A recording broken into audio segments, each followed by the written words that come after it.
Olha, lembrando, aprendizagem, a alteração do comportamento frente à experiência. Sistemas de memória. Os sistemas, né, que incluem a nossos processos neurobiológicos que nós usamos para adquirir, armazenar e usar essa informação no futuro e em outras situações, e mesmo modificar essa informação. Então, habituação e sensibilização são tipos de aprendizagem. Quando você tem um paciente fóbico, por exemplo, o paciente é fóbico com fobia social, ou tem dificuldade de falar em público, ou tem fobia de agulha. Na pandemia eu atendi muito paciente na época com fobia de sangue, de agulha, porque, imagina, houve uma modificação ambiental que forçou as pessoas a ser exposta àquele conteúdo, aquele contexto nocivo, por uma razão óbvia e necessária, que era se vacinar, e muitas pessoas começaram a ter um grau de ansiedade aumentado. Uma das formas de tratar essas pessoas, eu não sei se caracterizaria exatamente nessa extinção, é você expor a pessoa na habituação, é você expor a pessoa ao estímulo sensorial, e de forma a ela ficar ali se habituando àquilo ali, e as respostas comportamentais aos poucos vão se extinguindo. E obviamente num contexto terapêutico a gente faz isso com níveis hierárquicos. Então a gente não começa enfiando uma agulha no braço da pessoa. O que talvez os behavioristas, os analistas do comportamento chamam de dessensibilização sistemática, Perfeito. né? É que sistematizar isso, mas é que na dessensibilização sistemática, aí pode ter um terapeuta mais acadêmico que vai comentar embaixo. Na dessensibilização sistemática, normalmente a gente tem um contracondicionamento. Então a pessoa pode, por exemplo, fazer uma técnica de respiração. Tem um contracondicionamento para associar a exposição àquele contexto a uma coisa não nociva. Na exposição é só expor. Hoje eu apliquei um contracondicionamento. Na minha turma, dei um chocolate depois da prova. Eu brinco porque ocorreu um condicionamento. Eu não sei, as pessoas ficam tão ansiosas com as provas, com as avaliações. Não fiquem, é parte do processo pedagógico dentro de um contexto acadêmico, né? Mas eu sempre dou um chocolate nessa ideia do contracondicionamento aí. Então assim, eu só chamei a atenção nesse ponto antes de você entrar no próximo tipo de memória, que eu quero sair desse ponto agora. Pra galera de casa entender que algumas formas de psicoterapia, como por exemplo a cognitiva comportamental, tem uma rota, uma lógica neurobiológica por trás dela, né? Só pra entender. Eu acho até que talvez a gente tem que pensar, eu acho que a habituação, como tu disse, não se encaixaria bem nesse exemplo. Eu acho que ela é uma forma de talvez seja uma extinção, né? Exatamente.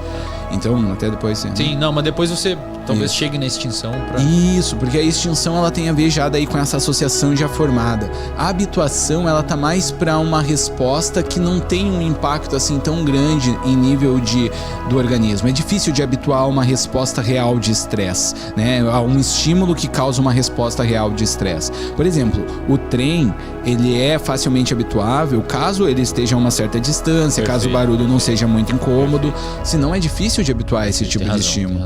Um tic-tac a gente consegue habituar, né? Então, sei lá, a pessoa não pode mais estudar no seu ambiente de trabalho, vai ter que ir para a sala, tem aquele barulho infernal, tic-tac. Mas isso a gente consegue habituar. Agora, por exemplo, se a gente tem uma resposta muito aversiva que engaja o sistema simpático, sistema amidalar e induz respostas mais fortes emocionais, aí a gente tem já uma dificuldade para habituar.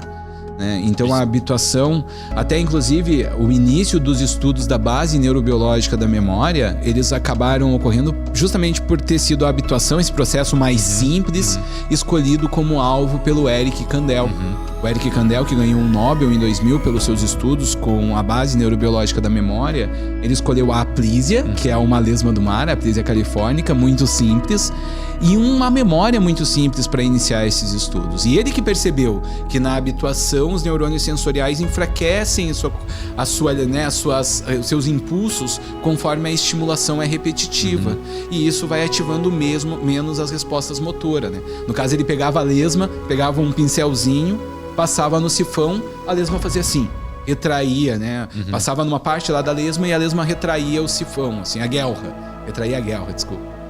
Aí ele ficava passando o pincelzinho no sifão e com o tempo ela ia retraindo cada vez mais devagar a guelra. E daqui a pouco ela mal retraía a guelra. Quer dizer que ela habituou aquela resposta do pincel. Porque realmente, se fosse uma uma extinção, esse comportamento seria mais difícil porque anteriormente ele teria sido associado com uma coisa nociva, né? Exatamente. Até é verdade, foi uma gafe minha, porque neurobiologicamente um comportamento aversivo ele é neuroplasticamente mais fixo, digamos assim, né? Vamos chegar lá, vamos chegar lá. Mas vai lá, próximo tipo de memória. Isso, vamos pelas mais simples, né? Essa habituação ela é uma memória não associativa, não rola uma associação direta entre nada, rola uma diminuição da resposta conforme, né, a reexposição ao estímulo. Tem uma outra não associativa. Ela é não associativa porque não é uma associação direta entre estímulos, que a gente chama de sensibilização. Então a gente tá tranquilo, de boa em casa, de noite, assistindo ali um RD, né? Aí de repente dá um trovão lá fora. Um barulhão, mas um trovão aqueles perto da gente, sabe? Chega, aí a gente fica sensibilizado. Pode ser que qualquer outro barulhinho que antes ia passar despercebido comece agora a nos alertar. Então, né, claro, vários estímulos podem fazer isso. Perceba que o trovão ele não está associado diretamente com os outros estímulos que vão ter uma resposta alterada no futuro. Mas mesmo assim a resposta muda, então é a sensibilização. Isso geralmente engaja áreas de defesa, como no caso dos mamíferos, o sistema amidalar, que é ativo bruscamente e deixa nossos sistemas tálamo-corticais mais enviesados para pensamentos negativos, né? O Ledoux chama de circuito de sobrevivência. Eu amo essa ideia. Ele tirou a lógica meio da aversividade, ele chama de circuito de sobrevivência. Claro. Maravilhoso. Claro. Tem um livro dele chamado Anxious, que ele descreve todo esse circuito muito bonito, assim, muito bacana. É muito bom. Ele tem também uma revisão chamada Rethinking the Emotional Brain. Talvez ele já tenha feito até a rethinking, né? Faz tempo que eu não... Essa parada muda bastante, né? Exato. Viva a ciência, né? A mudança é justamente a divergência, a mudança que faz as novas coisas surgirem. Mas eu gosto muito das discussões do Ledoux. Mas a sensibilização na aplísia, né, também foi estudada pelo... Aí ele viu que a modificação é um pouco mais complexa. Por exemplo, se ele passava pelo Eric Kandel, né? O Nobel que descobriu o sistema de memória. Neurobiologia deles, claro. Quando passava o pincel, a guelra, com o tempo, ia diminuindo a resposta de retração, né? Porque ela ia habituando. Mas se eu der um choque na cauda do animal, e ela não habitua mais. Aí ela vai demorar muito mais, às vezes nem vai habituar. Porque aquele toquezinho do pincel agora, mesmo que não esteja associado ao choque, agora ela está mais sensível àquele estímulo sensorial. Ou seja, só pra galera entender, quando você sofre algum tipo de trauma num contexto, o teu cérebro fica mais suscetível a responder de uma forma exagerada em outros. Perfeito. É uma generalização da memória de medo. E isso provavelmente foi útil pra caramba do ponto de vista evolutivo, né? Isso. Quando é associativa, tem a memória... Quando é associativa é junto, mas nesse caso da aplísia... Mas você comentou, o pincel foi passado no momento do choque ou foram duas coisas distintas? Não, temporalmente foram coisas distintas. Isso. Tu passa, ela retrai. Mas se você der o choque antes, ela vai demorar muito mais pra habituar. Às vezes ela nem vai habituar. Entendi. Porque ela ficou sensibilizada. Seria uma pessoa, por exemplo, que foi assaltada, teve um trauma muito forte e começa a experimentar ansiedade em contextos que não tem a ver com assalto. Aí sim eu acho que uma ideia de sensibilização seria legal. Mesmo que não tem nada a ver com assalto, não tem nada que ver. Sei lá, tá na sala de aula ali, tá nervosa, tá ansiosa. Né? Perfeito. Meu celular no chão aqui. E próximos tipos de memória. É legal que a galera às vezes tá em casa pensando assim, pô, mas os caras estão falando de memória, mas eu achei que eu ia estudar melhor, mas a gente vai chegar nas outras memórias, pessoal. Vocês precisam entender que acredito que a maior parte... É aprendizagem ainda. Exato. E pra galera entender, as memórias, até mesmo as memórias, grande parte delas são não explícitas, né? Grande parte delas não são as memórias que você acha que é aí no senso comum. Mas a gente vai chegar lá. Isso, é importante separar bem isso, porque a gente ainda tá falando dos processos de aprendizagem. Porque depois a gente pode falar dos sistemas de memória. Porque quando a gente falar dos sistemas de memória, lembrando, aprendizagem, a alteração do comportamento frente à experiência. Sistemas de memória. Os sistemas, né, que incluem nossos processos neurobiológicos que nós usamos para adquirir, armazenar e usar essa informação no futuro e em outras situações, e mesmo modificar essa informação. Então, habituação e sensibilização são tipos de aprendizagem. Tá? Alguns autores vão chamar de sensitização, mas é sensibilização. Nós temos também as memórias. E esses tipos de aprendizagem. Agora, esses tipos de aprendizagem. E pior que memória é assim, vai abrindo várias porque coisas. existem memória de habituação, que são as memórias geradas pela aprendizagem de habituação.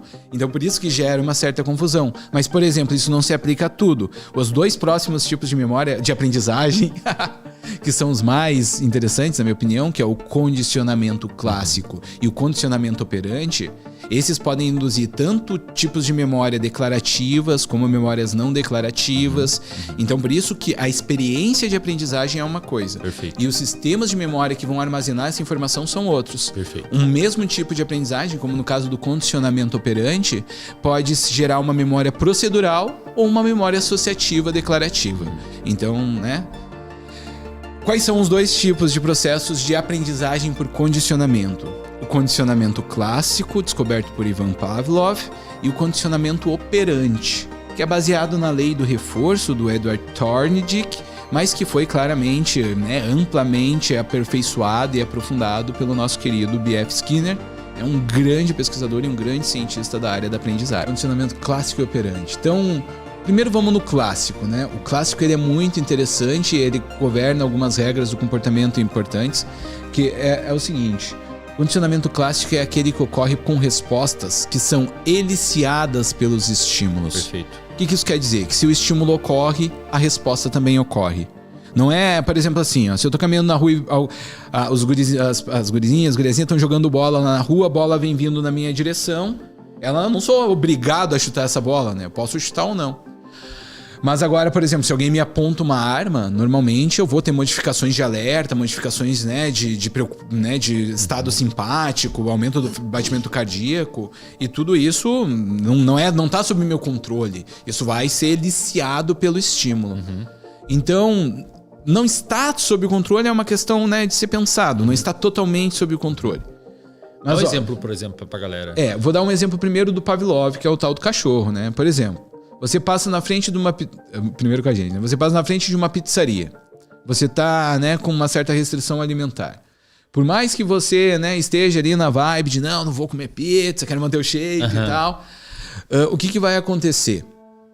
Vai ter algumas respostas que vão ser eliciadas, como, por exemplo, a salivação. Só de falar da pizza já me iniciou um pouco de salivação. E essas respostas, elas não são assim, eu posso ou não salivar. Você não controla isso voluntariamente, ou dirigidamente, como eu prefiro falar.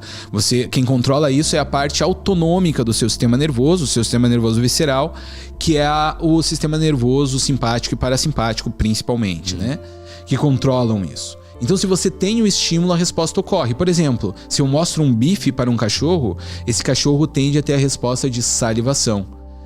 E eu não preciso mostrar anteriormente, condicionar o cachorro para isso.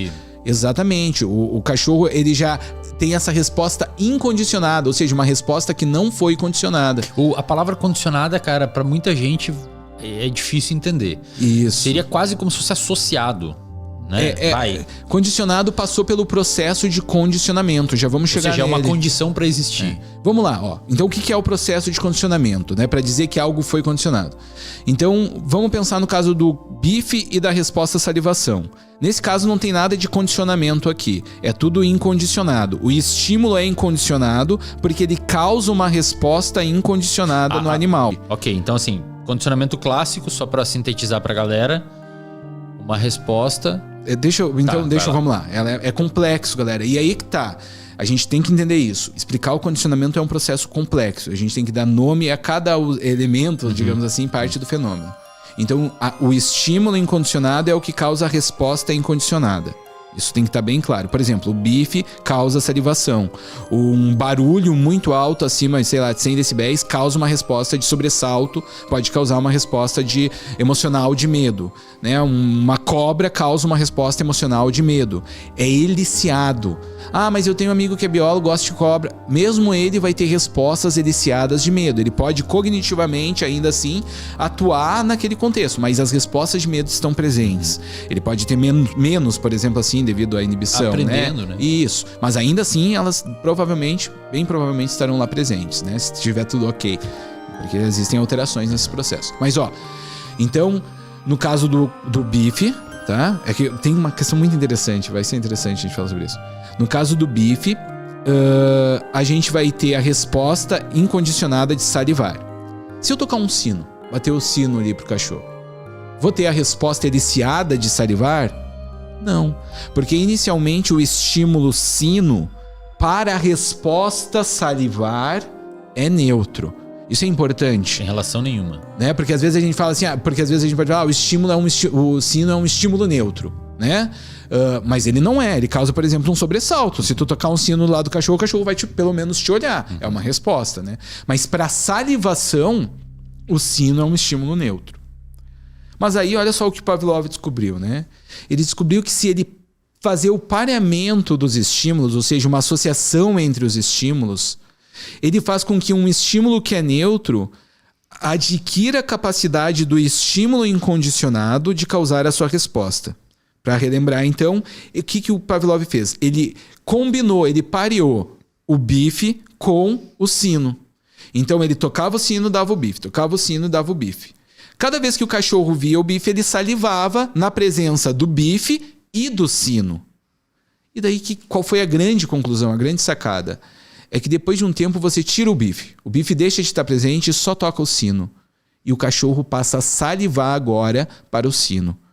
O sino, nesse momento, depois do condicionamento, deixa de ser um estímulo neutro para a resposta à salivação e se torna um estímulo condicionado dessa resposta. Perfeito. E a resposta salivação frente ao sino é uma resposta que foi condicionada. Por isso a gente chama de resposta condicionada. Perfeito. Passou por uma associação, mas inicialmente precisou ter a presença da incondicionada, né, para fazer isso. E obviamente, pessoal, isso tem uma repercussão gigantesca, inclusive na clínica. Quando a gente trata diversos pacientes, tem inúmeros exemplos disso. Mas antes, o que acontece se você continua batendo o sino na ausência da carne? Aí a gente vai ter o processo de extinção. Né? Se a gente continuar batendo o sino muitas vezes na ausência da carne, a resposta de salivação, que era alta na presença do sino depois que houve o condicionamento, essa resposta tende a cair com o tempo. E aí é o processo de extinção. Deixa eu pegar um gancho para a gente exemplificar o que tu quer dizer, que eu já saquei nessa parte clínica do tratamento das memórias traumáticas. Né? Transtorno de estresse pós-traumático, a gente faz isso, basicamente. E aí depois tem outro fenômeno que tu já aproveita e deixa o gancho para você, que é a recuperação espontânea.